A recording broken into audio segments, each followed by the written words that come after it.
கவனிங்க, சேஷ்ட புத்திர பாகம் பெற்றுக்கொள்ள ஆண்டவர் ஒரு கோத்திரத்தையே தெரிந்தெடுத்தார் என்று பைபிள் சொல்கிறது. வாசிங்கள் வேகமாக ஒரு சில வசனங்களை. எண்ணாகமம் 3ஆம் அதிகாரம் 12வது வசனம் 45வது வசனத்தையும் வாசிக்கலாம். 12வது வசனம், எண்ணாகமம் 3:12. இஸ்ரவேல் புத்திரரில் கற்பம் திறந்து பிறக்கிற முதற் பேரான யாவுக்கும் பதிலாக, கவனிங்க, முதற் பேரான யாவுக்கும் பதிலாக நான் லேவியரை இஸ்ரவேல் புத்திரரிலிருந்து எடுத்துக்கொண்டே அவர்கள் என்னுடையவர்களாய் இருக்கிறார்கள். என்ன பிரிவிலேஜ் பாருங்க. முதல்ல பைபிள்ல பாத்தீங்கன்னா முதல்ல பிறந்தவன் அந்த பிரிவிலேஜை இழந்துட்டான். தகுதி இல்லாதவனுக்கு அந்த பிரிவிலேஜ் கொடுக்கப்படுகிறது. அதுதான் பைபிள் நமக்கு சொல்லுகிறது. இங்க பாருங்களேன், முதற் பேரான யாவுக்கும் பதிலாக நான் லேவியரை தெரிந்து கொண்டேன், இல்லை எடுத்துக்கொண்டேன். ஒரு அல்லேலூயா சொல்லுங்க பார்க்கலாம். இப்படி தாங்க நம்ம எல்லாத்தையும் கர்த்தர் எடுத்துக்கொண்டார். அவருக்காக என்னை எடுத்துக்கொண்டார். எத்தனை பேருக்கு சந்தோஷமா இருக்கு? கரங்களை உயர்த்தி ஒரு அல்லேலூயா சொல்லுங்க. அவர் என்னை தெரிந்து கொண்டார், இல்ல எடுத்துக்கொண்டார். இதை விட ஒரு பிரிவிலேஜ் நமக்கு இல்லை. 45வது வசனம் வாசிங்க. நீ இஸ்ரவேல் புத்திரரில் உள்ள முதற் பேரான யாவருக்கும் பதிலாக லேவியரையும் அவர்களுடைய மிருக ஜீவன்களுக்கு பதிலாக லேவியரின் மிருக ஜீவன்களையும் பிரித்தெடு. லேவியர் என்னுடையவர்களாய் இருப்பார்கள். நான் கர்த்தர். இந்த பிரித்தெடுக்கப்பட்ட கூட்டம் தான் சபை. என்ன ஆமென் வர மாட்டேங்குது. சபை என்றால் என்ன அர்த்தம் சொல்லுங்க? சபைக்கு மூல பாஷையில் எக்லீசியா. எக்லீசியா என்றால் பிரித்தெடுக்கப்பட்டவர்கள். நான் பரிசுத்தராய் இருக்கிறது போல நீங்களும் எனக்கேற்ற பரிசுத்தமுள்ளவர்களாய் இருக்கும்படிக்கு உங்களை நான் மற்ற ஜனங்களை விட்டு பிரித்தெடுத்தேன். ஆண்டவர் சொன்னார், நான் உங்களை பிரித்தெடுத்திருக்கிறேன், நீங்கள் என்னுடையவர்கள், நான் உன்னுடையவன். கரங்களை உயர்த்தி அல்லேலூயா சொல்லுங்க. இப்ப இயேசுவை குறித்து பார்க்கலாம். ஜீசஸ் கிரைஸ்ட குறித்து மத்தேயு 1:25, லூக்கா 2:23. வேகமா வாசிங்க. மத்தேயு 1:25, அடுத்தது லூக்கா 2:23. அவள் தன் முதற் பேரான குமாரனை பெருமளவும், அவன் யோசேப்பு தன் முதற் பேரான குமாரனாகிய இயேசுவை பெருமளவும் அவளை அறியாதிருந்து அவருக்கு இயேசு என்று பெயரிட்டான். ஓகே. 2:23, முதற் பேரான எந்த ஆண் பிள்ளையும் கர்த்தருக்கு பரிசுத்தமானது எனப்படும் என்று கர்த்தருடைய நியாயப்பிரமாணத்தில் எழுதியிருக்கிறபடி அவரை கர்த்தருக்கென்று. இயேசு கிறிஸ்துவை குறித்து நான் ஏன் சொல்றேன்னா, இயேசு மாம்சத்தின்படியும் முதற் பலன், ஆண்டவர் பிதாவாகிய தேவனுக்கும் அவர் முதற் பேரானவர். நீங்க ஆமேன் சொல்லல பாருங்களேன். எபிரேயர் 1:6 வாசிங்க. எபிரேயர் 1:6, மேலும் தமது முதற் பேரானவரை உலகத்தில் பிரவேசிக்க செய்த போது தேவ தூதர்கள் யாவரும் அவரை தொழுது கொள்ள கடவர்கள் என்றார். இப்போ யோசேப்பு எனக்கு முதற் பேரானவன் மாம்சத்தின்படி சொல்றான். இப்ப பிதா சொல்றாரு, இயேசு என்னுடைய முதற் பேரானவர். ஒரு அல்லேலூயா சத்தமா சொல்லுங்க பார்க்கலாம். கொலோசியர் 1:18 வாசிங்க. வேகமா ஒரு சில வசனங்களை வாசிக்கலாம். அவரே சபையாகிய சரீரத்திற்கு தலையானவர், எல்லாவற்றிலும் முதல்வராய் இருக்கும்படி அவரே ஆதியும் மரித்தோரிலிருந்து எழுந்த முதற் பலனுமானவர். இயேசுவை 3 முதல்ல மாம்சத்தின்படி முதற் பேரானவர் யோசேப்பு மரியாளுக்கு, இரண்டாவது பிதாவிற்கு இயேசு முதற் பேரானவர், மூன்றாவது மரித்தோரிலிருந்து எழும்பினதில் முதற் பேரானவர். அல்லேலூயா சொல்லுங்க. ஹல்லேலூயா. வெளிப்படுத்தின விசேஷம் 1:5 வாசிங்க வேகமா. வெளிப்படுத்தின விசேஷம் 1:5. உண்மையுள்ள சாட்சியும் மரித்தோரிலிருந்து முதற் பிறந்தவரும் பூமியின் ராஜாக்களுக்கு அதிபதியுமாகிய இயேசு கிறிஸ்துவினாலும் உங்களுக்கு கிருபையும் சமாதானம் உண்டாவது. பாருங்க, மரித்தோரிலிருந்து முதற் பிறந்தவர். 3 காரியம். ஓகே, அதில் நான் அதிகமாக இல்லை. இப்போ நான் திரும்ப பழைய ஏற்பாட்டில் முதற் பேராய் பிறந்தவர்கள், அந்த முதற் பேரானவன் என்ற சேஷ்டபுத்திர பாகத்தை இழந்ததை குறித்து நாம் பார்க்க போகிறோம். முதலாவதாக ரூபன். யாருடைய குமாரன்? யாக்கோபுடைய குமாரன். 12 குமாரர்களில் முதற் பேரானவன் ரூபனை குறித்து அங்கே சொல்லுகிறதை பாருங்கள். ஆமென்.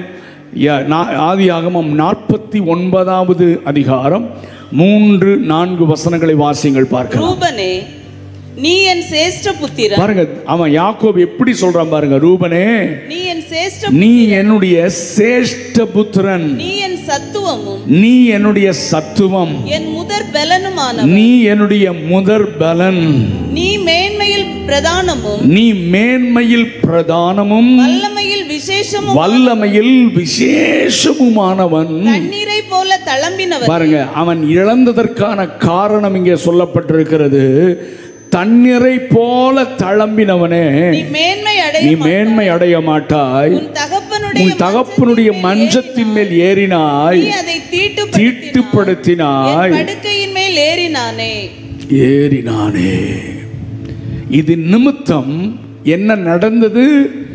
எரேமியா 1 நாளாகமம் 5வது அதிகாரம் 2வது வசனம் வாசிங்க. யூதா தன் சகோதரரிலே 1 நாளாகமம் 5:1-2. ரூபன் இஸ்ரவேலுக்கு முதற் கவனிங்க, ரூபன் இஸ்ரவேலுக்கு முதற் பிறந்த சேஷ்டபுத்திரன். ஆனாலும் அவன் தன் தகப்பனுடைய மஞ்சத்தை தீட்டுப்படுத்தினபடியினால் கோத்திரத்து அட்டவணையிலே அவன் முதற் பிறந்தவனாக எண்ணப்படாமல் அவனுடைய சேஷ்ட புத்திர சுதந்திரம் இஸ்ரவேலின் குமாரனாகிய யோசேப்பின் குமாரருக்கு கொடுக்கப்பட்டது. யூதா தன் சகோதரரிலே பலத்ததினால் ராஜாதிபத்தியம் அவன் சந்ததியில் உண்டானது. ஆகிலும் சேஷ்ட புத்திர சுதந்திரம் யோசேப்பின் உடையதாயிற்று. கவனிங்க, ஒருவேளை ரூபன் முதற் பிறந்ததினால் இதற்கு ஸ்லாக்கியமுடையவனாக இருந்தான். ஆனால் அவன் செய்த பாவத்தினால் சேஷ்ட புத்திர பாகம் அவனை விட்டு பிரிக்கப்பட்டு பரிசுத்தமாக வாழ்ந்த யோசேப்புடையதாக மாறிற்று. கரங்களை உயர்த்தி ஒரு அல்லேலூயா சத்தமா சொல்லுங்க. பாருங்களேன், முதற் பிறந்தவன் எங்க இருக்கிறான்? கடைக்குட்டி 11வது பையன் எங்க இருக்கிறான்? ஆனா இந்த சேஷ்ட புத்திர பாகத்தை நீ காத்து கொள்ள வேண்டுமானால் பரிசுத்தமுடைய வாழ்க்கையில மிக அவசியமாக இருக்கிறது. இந்த கடைசி நாட்களிலே பரிசுத்தமாயிருக்கிறவன் இன்னும் பரிசுத்தமாயிருக்கட்டும். விசுவாசிகள், வாலிப பிள்ளைகள், வசனத்தை கேட்கிறவர்கள், ஆலயத்திற்கு வருகிறவர்கள், ஒவ்வொரு நாளும் நீங்கள் பரிசுத்தத்தில் முன்னேறி கொண்டே இருக்க வேண்டும் என்று கர்த்தர் விரும்புகிறார். ஆலயத்துக்கு வரும்பதினால், என்றைக்கோ ஒரு நாள் ரட்சிக்கப்பட்டதினால் நீங்கள் பரலோகத்திற்கு வர முடியாது. பரிசுத்தமாக வாழ்கிற ஒரு வாழ்க்கையை வாழ்கிறவர்கள் தான் பரலோகத்திற்கு வர முடியும். இல்லை என்றால் நீங்கள் முதற் பிறந்திருந்தாலும் நீங்கள் அதை இழக்க நேரிடும். அல்லேலூயா சொல்லுங்க. அதுதான் பைபிள் சொல்கிறது, முந்தினோர் பிந்தினோர் ஏன் பாவம், அஜாக்கிரதை, நிர்விசாரம், வசனத்தை கேட்டுட்டே மீறுதல், துணிகரமான பாவம், ரகசியமான பாவம், அந்தரங்க பாவம். கர்த்தருடைய ஆவியானவர் சொல்லுகிறதை காதுள்ளவன் கேட்க கடவன். இன்னைக்கெல்லாம் நிறைய நூதன உபதேசங்கள் பாவத்தை குறித்து, நீதியை குறித்து கண்டித்து உணர்த்துறதில்ல. எப்படி வாழ்ந்தாலும் பரலோகத்துக்கு போயலான்னு பேசப்படுகிற துருபதேசம், பிசாசின் உபதேசத்திற்கு அநேகர் செவி கொடுக்கிறார்கள். ஆனால் இந்த வேதத்தை முடிக்கும் போது கர்த்தர் சொல்லி இருக்கிறார், தீட்டுள்ளதும் அசுத்தமானது ஒன்றும் தேவனுடைய ராஜ்யத்திற்குள் வராது. பரிசுத்தமாயிருக்கிறவன் ஆமா, இன்னைக்கு ரட்சணிய நாள், நாளைக்கு உங்களுடையது அல்ல. படுத்த காலையில் எழும்புவான்னு தெரியாது, நைட்டு கண்ணை மூடின அடுத்த நொடி ஆண்டவருடைய மடியில பரலோகத்தில் பரதீசில் இளைப்பாறணும். ஒரு அல்லேலூயா சத்தமா சொல்லுங்க. இந்த நம்பிக்கையோட வாழனா கிறிஸ்தவ வாழ்க்கை வேஸ்ட்டுங்க. கிறிஸ்தவனா இருந்து தேவனை ஆராதிக்க சபைக்கு வந்து ஊழியம் செஞ்சுட்டு இன்னைக்கு அநேகர் துடிகரமாக நடக்கிறார்கள். அவங்களுக்குன்னு ஒரு வசனத்தை எடுத்து ஜனங்களை வஞ்சிக்கவும் செய்கிறார்கள். ஆனால் நான் பரிசுத்தர், பரிசுத்தம் இல்லாமல் ஒருவனும் தேவனை தரிசிக்க முடியாது. No one. யாரும் பரிசுத்தம் இல்லாமல், அவவே பரிசுத்தம் இல்லாததினாலே இந்த சேஷ்டபுத்திர பாகத்தை ரூமன் இழந்து விட்டான். இந்த கடைசி நாட்களில் அநேகர் தங்களுடையதை இழக்கப் போகிறார்கள், அநேகர் சுதந்திரித்துக் கொள்ள போகிறார்கள். கரங்களை உயர்த்தி அல்லேலூயா சொல்லுங்க பார்க்கலாம். தாவீது, சவுல் இஸ்ரவேலுடைய முதல் ராஜா. என்ன பிரிவிலேஜ் பாருங்க.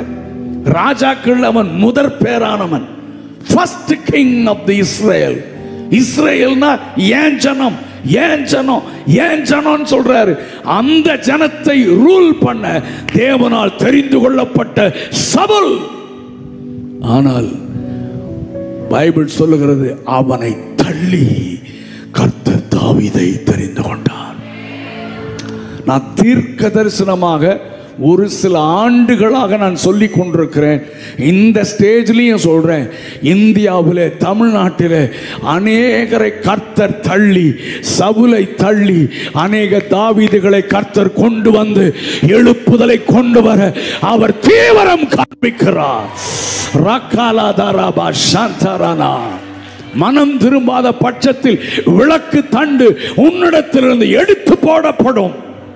அது யாரா இருந்தாலும் சரி, மனம் திரும்பினா நீ தப்பிப்ப.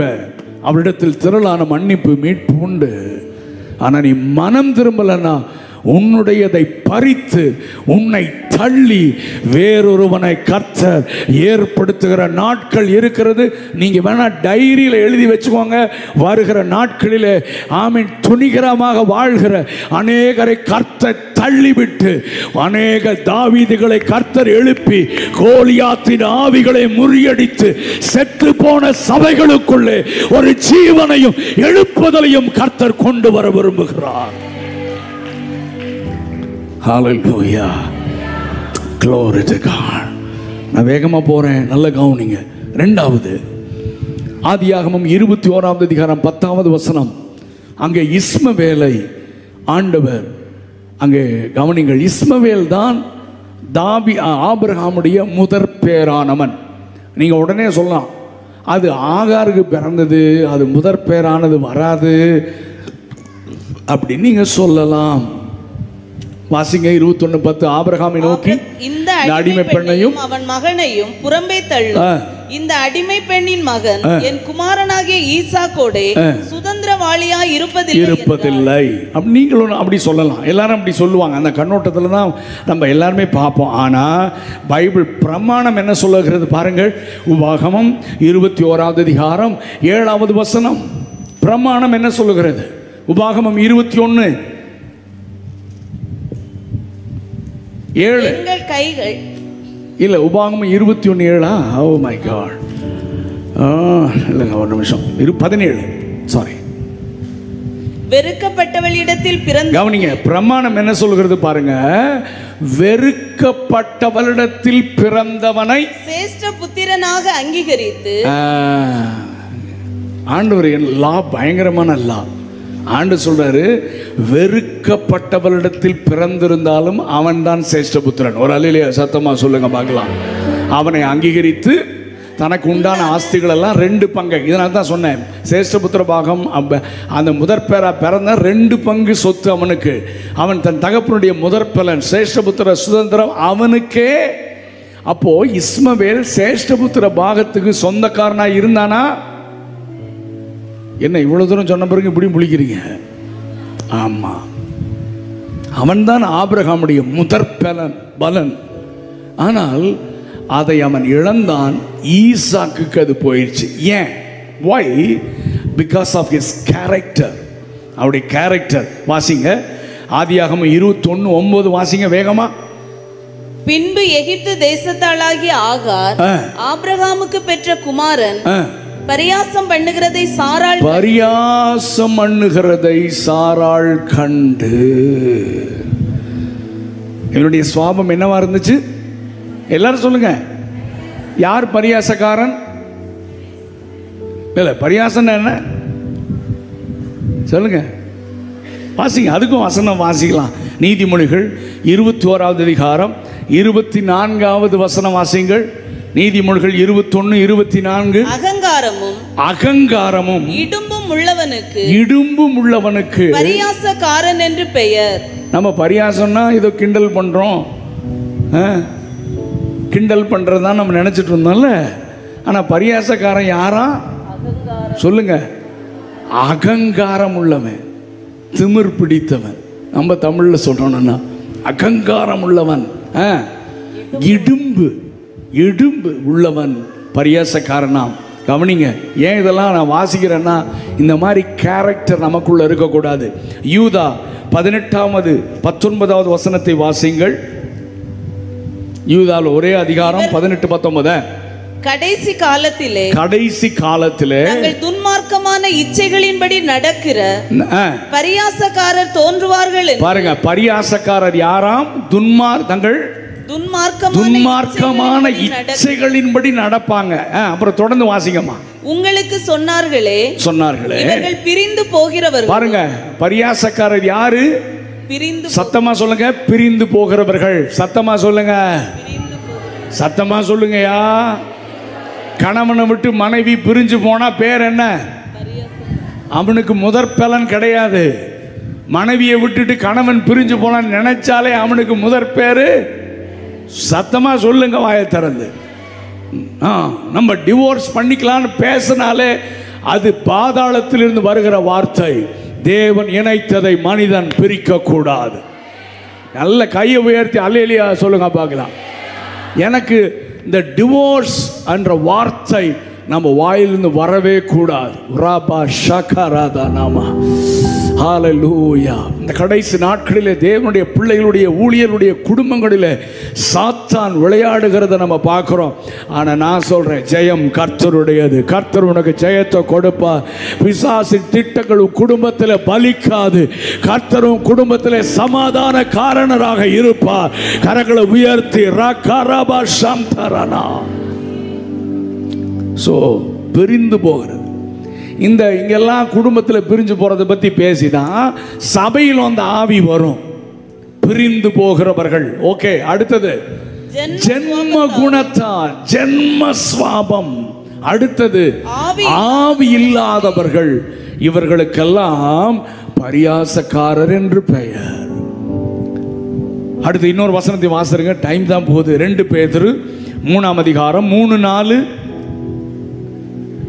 முதலாவது நீங்கள் அறிய வேண்டியது என்னவெனில் கடைசி நாட்களில் பரியாசக்காரர் வந்து தங்கள் சுய இச்சைகளின்படியே நடந்து அவர் வருவார் என்று சொல்லுகிற வாக்குத்தத்தம் ஆண்டவருடைய வருகையை சந்தேகப்பட வைப்பார்கள்.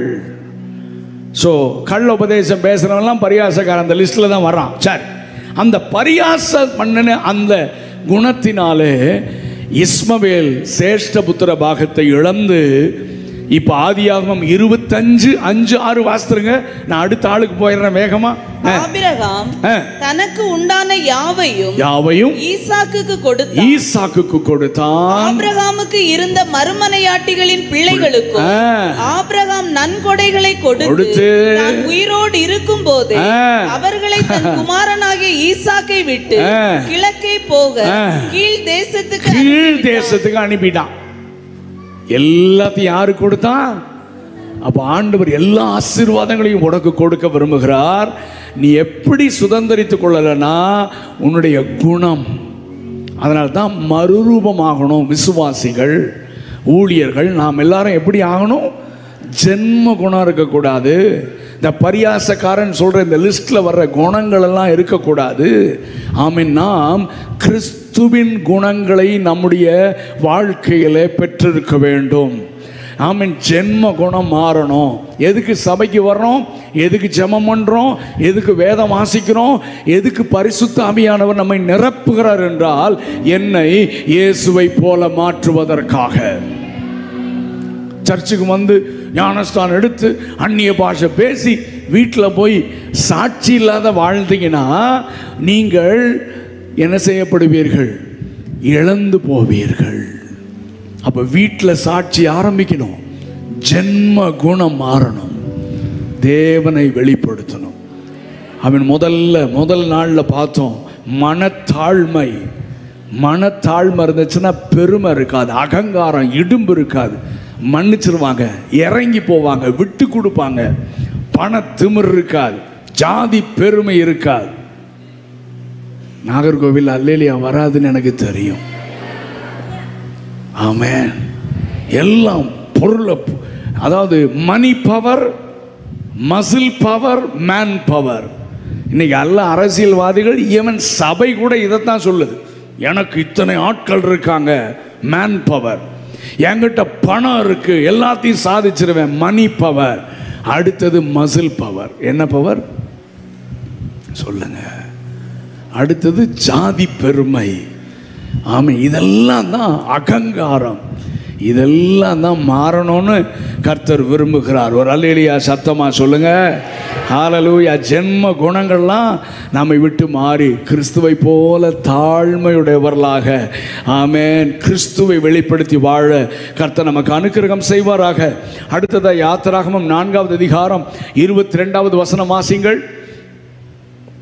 யாத்திராகமம் 4:22. நான் இதோட முடிக்கிறேன். அப்பொழுது பார்வோனோடு சொல்ல வேண்டியது என்னவென்றால், இஸ்ரவேல் என்னுடைய குமாரன், என் சேஷ்ட புத்திரன். கரங்களை உயர்த்தி ஒரு அல்லேலூயா சொல்லுங்க பார்க்கலாம். இஸ்ரவேல்னா ஆண்டவர் யாரை குறிக்கிறார்? யாக்கோபை. யாக்கோபை தானே கர்த்தர் இஸ்ரவேலை மாற்றினார். ஆனா இஸ்ரவேல் யாக்கோபு முதற் பிறந்தவனா? சொல்லுங்கம்மா. இல்லை, ஏசாதான் முதற் பிறந்தவன்.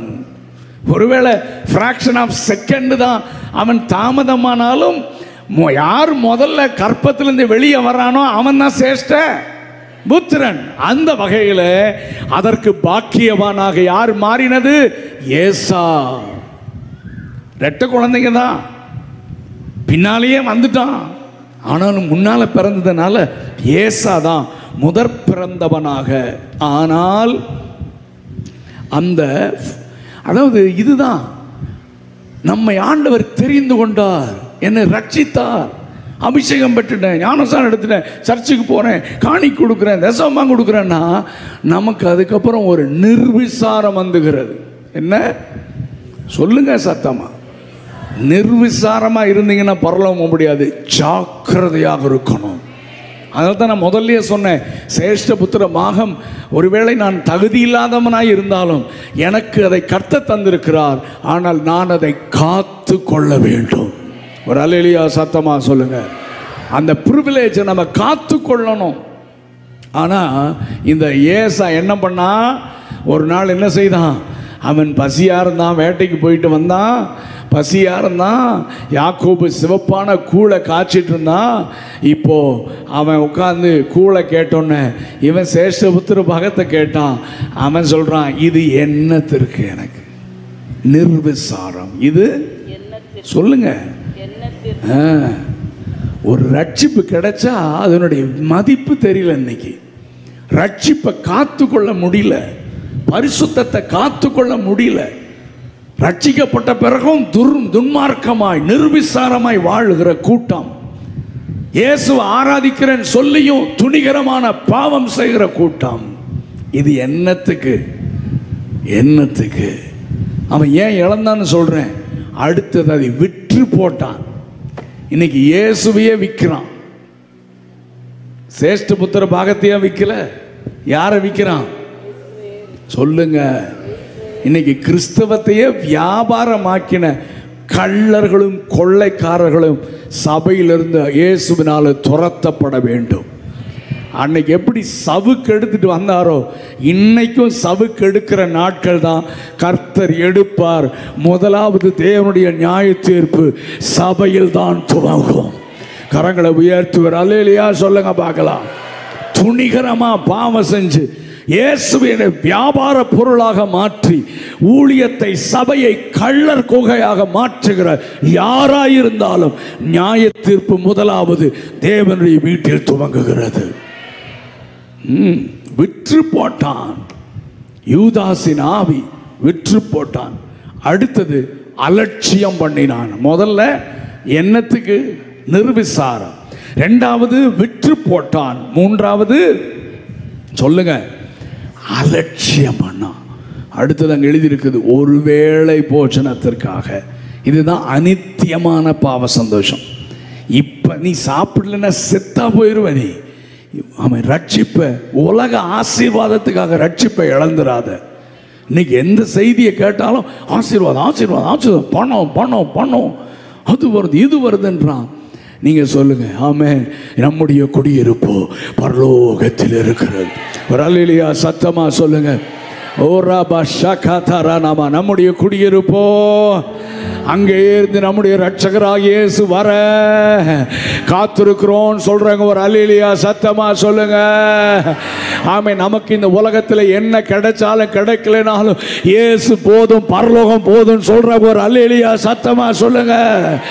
பொன் பொருள் வேண்டாம், இயேசு போதும். மண்ணாசை வேண்டாம், இயேசு போதும். உங்களுக்கு பாட்டு தெரியுதானே? தெரியும்ல? தெரியாதா? ஆமா, இதெல்லாம் 50 வருஷத்துக்கு முன்னால பாட்டு. இந்த பாட்டெல்லாம் நீங்க தேடி பாடணும் இன்னைக்கு சபைக்கு. இன்னும் ஒரு ஸ்கேல் கம்மியா எடுத்துருவான். சீக்கிரம் டக்குன்னு கூடியா. பொன் பொன் பொன் பொருள். ஓ மை காட், வாசியது. பொன் பொருள் வேண்டாம், இயேசு போதும். மண்ணாசை வேண்டாம், இயேசு போதும். பாடுங்க. பொன் பொருள் வேண்டாம், இயேசு போதும். மண்ணாசை வேண்டாம். திரும்ப பாடுங்க. பொன் பொருள் வேண்டாம், இயேசு போதும். மண்ணாசை வேண்டாம். லோகமே வேண்டாம், இயேசு போதும். பாவமே வேண்டாம், இயேசு போதும். லோகமே வேண்டாம், இயேசு போதும். பாவமே வேண்டாம், இயேசு போதும். ஆத்தும ரட்சகர் இயேசு போதும். பரலோக ராஜ்யவாசி பரன் இயேசுவின் மெய் விசுவாசி. புவி யாத்திரை செய் பரதேசி. பரன் பாதம் நீ மிக நேசி. பரலோக ராஜ்யவாசி. என்ன பாடல்கள் தெரியுமா? அதெல்லாம் கோல்டன் சாங்ஸ். கவனிங்க. தற்காலத்தில் இம்மைக்காக நீங்கள் கிறிஸ்துவை பின்பற்றாதீங்க, நித்திய ஜீவனை பெற்றுக்கொள்ளுங்கள். இந்த ஏதாவது இழந்துறீங்களா? போனா பரவாயில்ல, பரலோகத்தை விட்டுறாதீங்க. பொன் பொருள் போனா பரவாயில்ல, உறவுகள் போனாலும் பரவாயில்ல, யாரு போனாலும், எல்லாத்தையும் இழந்தாலும் நான் பரலோகத்தை மட்டும் இழக்க மாட்டேன்னு சொல்றவங்க கரங்களை உயர்த்தி அல்லேலூயா சொல்லுங்க பார்க்கலாம். ஹல்லேலூயா. உலகம் அவர்களுக்கு ஒரு பொருட்டா இருக்கவில்லை. ஆமென், ஆமென். அக்கறைக்கு யாத்திரை செய்யும் ஓளங்கள் கண்டு நீ பயப்படேனா. ஆமென். ஆமா. ஸோ அவனுடைய நிர்விசாரத்தினாலே, இதோட முடிக்கிறேன். அடுத்த ஒரு ஆள் நான் பேசணும், அந்த நேரம் இல்லை. இந்த ஏசா அலட்சியம் பண்ணினதினாலே இந்த இப்பொழுது யாத்திராகும் 4:22 கர்த்தர் அதை தான் வாசித்தோம். இஸ்ரவேல் என்னுடைய சேஷ்ட புத்திரன் என்று கர்த்தர் சொல்லுகிறார். இப்போ நான் முதல்ல இருந்து சொல்றேன், சேஷ்ட புத்திர பாகம் நான் பிறந்ததினால் வரல, அவர் என்னை தெரிந்து கொண்டதினால் வந்தது. ஒரு அல்லேலூயா சத்தமா சொல்லுங்க. ரட்சிப்புக்கு நான் பாத்திரவான் என்பதினால் அல்ல, அவர் என்னை உலக தோற்றத்துக்கு முன்பதாகவே முன்குறித்ததினாலே நான் இன்றைக்கு ரட்சிக்கப்பட்டிருக்கிறேன். ஒரு அல்லேலூயா சத்தமா சொல்லுங்க பார்க்கலாம். நான் பாத்திரன் அல்ல, அவர் என்னை தெரிந்து கொண்டார். ஆனால் தெரிந்து கொண்டார், ரட்சிப்பு வந்தது, ஆனால் காத்து கொள்ள வேண்டும். அதைத்தான் வேதம் சொல்லுகிறது. முடிவு பரியந்தம் நிலை நிற்பவனே நித்திய ரட்சிப்பு அவனுக்கு உண்டாகும். அவன் தான் பரலோகம் போக முடியும். ஆமென். முடிவு பரியந்தம் ஒவ்வொரு நாளும் ஜாக்கிரதையா உங்க பரிசுத்த வாழ்க்கையை காத்துக்கொள்ளுங்க, ஜெப வாழ்க்கையை காத்துக்கொள்ளுங்க. கிறிஸ்துவ போல மாறணும்னு ஆண்டவருடைய ஜெபம் பண்ணுங்க. உங்க சுவாபங்கள் மாறட்டும், கிறிஸ்து உங்களில் வெளிப்படட்டும், அன்பு வெளிப்படட்டும், மன்னிக்கிற சுவாபம் வெளிப்படட்டும், சமாதானம் பண்ணுகிற குணம் வெளிப்படட்டும். ஆமென். உங்கள் நிமித்தம் உங்கள் குடும்பம் பரலோகமாக மாறட்டும். ரட்சிக்கப்படாத கணவனை மனைவியை உங்கள் நல் நடக்கையினாலே ஆதாயப்படுத்திக் கொள்ளுங்கள். நானும் என் வீட்டாருவம் என்றால் கர்த்தரையே சேவிப்போம் என்று எழும்ப கர்த்தர் அனுக்கிரகம் செய்வாராக. எல்லாரும் கண்களை மூடுங்க பார்க்கலாம். எல்லாரும் கண்ணை மூடுங்க. எல்லாரும் கண்ணை மூடி இருக்கும் போது என்னுடைய குணத்தினால், நல்ல கவனிங்க, நீங்களும் நானும் பாத்திரன் அல்ல, ஆனால் சுவாபத்தினால் நான் இழந்து போகக்கூடாது. சர்வ சங்கமாகிய சபை, முதற் பேரானுடைய சர்வ சங்கமாகிய சபையிடத்தில் என்னை கொண்டு வந்து சேர்த்துட்டாரு. ஆனால் இழக்க வாய்ப்பு இருக்கிறது. இன்னைக்கு எச்சரிப்பான வார்த்தை இதுதான். முந்தினோர் பிந்தினோராக முதற் பிறந்தவன் தள்ளப்பட வாய்ப்பு இருக்கிறது. கடைக்குட்டி முதற் பலனாக பெற்றுக்கொள்ள வாய்ப்பு இருக்கிறது. ஆமென். சுவாபத்தினால் அருமையான தேவனுடைய பிள்ளைகளே, இன்னைக்கு கர்த்தர் உங்களோட கூட பேச என்ன ஏவனது என்னன்னா, என் சுவாபம் மாற வேண்டும். நம்ம சுவாபம் மட்டும் மாறிச்சுன்னா நம்ம குடும்பம் பரலோகமா இருக்கும். ஆமென். தேவனோடு உள்ள உறவு என்னுடைய சுவாபத்தை மாற்றுகிறது. ஜென்ம குணத்தை முன்னே பவுல் எழுதும் பொழுது, முன்னே நான் தூஷிக்கிறவனாய் இருந்தேன், முன்னே நான் அப்படி இருந்தேன், ஆனா இப்போ நான் இயேசுவை போல. இப்போ சொல்றாரு, நான் கிறிஸ்துவை பின்பற்ற மாதிரி நீங்களும் என்ன பின்பற்றுங்கன்றாரு. முதல்ல நான் பாவி, முதல்ல கெட்ட வார்த்தை பேசுவேன், முதல்ல கோபம் வரும், முதல்ல எரிச்சல் வரும், முதல்ல பொறாமை வரும், முதல்ல சண்டை போடுவேன், முதல்ல விட்டு கொடுக்க மாட்டேன், முதல்ல ஈகோ இருக்கும், முதல்ல நான் மன்னிக்க மாட்டேன். ஆனா இப்போ இப்போ இப்போ கிறிஸ்து என்னை அவரை போல மாற்றிவிட்டார். எல்லாவற்றையும் சகிக்க, எல்லாவற்றையும் பொறுக்க, விட்டு கொடுக்க, மன்னிக்க, சமாதானத்துக்கு ஏதுவானவைகளை நாம் தொடர்ந்து பிடிக்க என் சுவாபத்தை மாற்றிவிட்டார். என் சுவாபத்தை அப்படி நான் மாற இந்த ராத்திரி என்னை ஒப்பு கொடுக்கிறேன்னு சொல்றவங்க மட்டும், நான் இன்னும் மாறணும் ஐயா, நான் பலிபீடத்தில் என்னை சமர்ப்பிக்கிறேன் ஐயா இந்த ராத்திரி நேரம். ஏன்னா இந்த ராத்திரி கண்ணை மூடினாலும் நான் பரலோகம் போகணும், ஏசு இந்த ராத்திரி வந்தாலும் நான் பரலோகம் போகணும், என்னை ஒப்பு கொடுக்குறேன்றவங்க உங்கள் வலது கரத்தை உயர்த்தினால் நல்ல உயர்த்துக்க. பரலோகம் உங்கள் கரங்களை பார்க்க விரும்புகிறது. அம்மா இழந்து போயிடாதீங்க அம்மா. கிறிஸ்தவ வாழ்க்கை விளையாட்டு இல்லைம்மா. நிறைய கள்ள ஊழியக்காரன் சொல்கிற மாதிரி எல்லாம் போயிடலாங்க, பரலோகம் போகிறதெல்லாம் ஈஸிங்க அப்படியெல்லாம் சொல்லுவான். அவன் வார்த்தை நம்பிராதம்மா. நீ காத்துக்கொள், பெற்றுக்கொண்ட அபிஷேகத்தை காத்துக்கொள். ஹல்லேலூயா. பெற்றுக்கொண்ட அபிஷேகத்தை காத்துக்கொள். ஹல்லேலூயா. பொருட்கள் மேல கண்ணு போச்சுன்னா போச்சும் அபிஷேகம், போச்சு உன்னுடைய முதற் பலன் என்கிற பிரபலை காத்துக்கொள். பெற்றுக்கொண்ட அபிஷேகத்தை காத்துக்கொள், பரிசுத்தத்தை காத்துக்கொள், ரட்சிப்பை காத்துக்கொள். சபையே பரிசுத்தமாய் இருக்கிறவன் இன்னும் பரிசுத்தமாய் இருக்கட்டும். எல்லாரும் அப்படியே இருக்கிற இடங்களில் எழுந்து நிற்க நான் கேட்கிறேன். எல்லாரும் எழுந்து நிற்க பார்க்கலாம். எல்லாரும் சொல்லுங்க, എന്റെ ദേശം ഇവിടെ ഇല്ല, ഇവിടെ ഞാൻ പരദേശവാസിയാണല്ലോ, അക്കരയാ എൻ്റെ ശാശ്വത നാട് അവിടെ എനിക്ക് ഒരുക്കുന്ന ഭവനമുണ്ട്. இந்த பல்லவியை பாடி நான் போதகரிடத்தில் கொடுக்க விரும்புகிறேன். நல்ல கரங்களை தட்டி பாட போறோம். இந்த உலக ஆசீர்வாதங்கள் அல்ல, இந்த உலகத்தில் இருக்கிற ஆமென் காரியங்கள் அல்ல, நித்திய பரலோக ராஜ்யமே என்னுடைய தேவை. இந்த உலகத்தில் நான் அந்நியரும் பரதேசியமாக வாழுகிறேன். எது கிடைச்சாலும் கிடைக்கலனாலும் இயேசு போதும், பரலோகம் போதும்னு சொல்றவங்க கரங்களை தட்டி பாடலாமா? എന്റെ ദേശം ഇവിടെ ഇല്ല, ഇവിടെ ഞാൻ പരദേശവാസിയാണല്ലോ. എന്റെ ദേശം ഇവിടെ ഇല്ല, ഇവിടെ ഞാൻ പരദേശവാസിയാണല്ലോ. അക്കരയാ എന്റെ ശാശ്വത നാട്. ഓ അവിടെ എനിക്കൊരുക്കുന്ന ഭവനമുണ്ട്, അവിടെ എനിക്കൊരുക്കുന്ന ഭവനമുണ്ട്. ഓ അക്കരയ്ക്ക് യാത്ര ചെയ്യും സിയോൻ സഞ്ചാരി, ഓളങ്ങൾ കണ്ട് നീ ഭയപ്പെടേണ്ട.